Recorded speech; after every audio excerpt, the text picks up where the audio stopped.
Welcome to our channel. Today we how to subscribe with Google Cloud Tasks for reliable job scheduling. Open your preferred code editor. Create a new project in Google Cloud Console.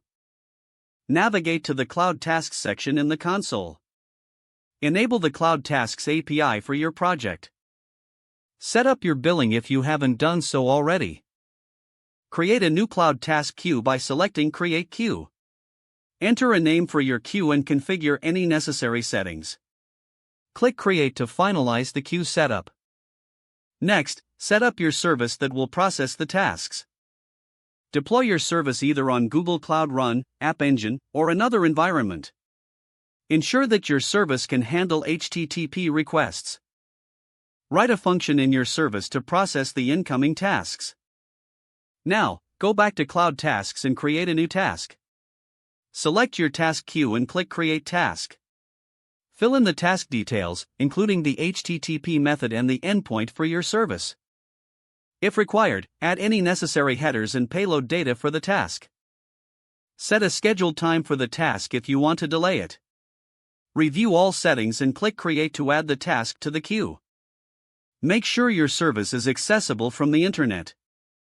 Set appropriate IAM permissions for your service to allow Cloud Tasks to invoke it. Test your setup by manually invoking a task from Cloud Tasks. Monitor the task execution status in the Cloud Tasks section.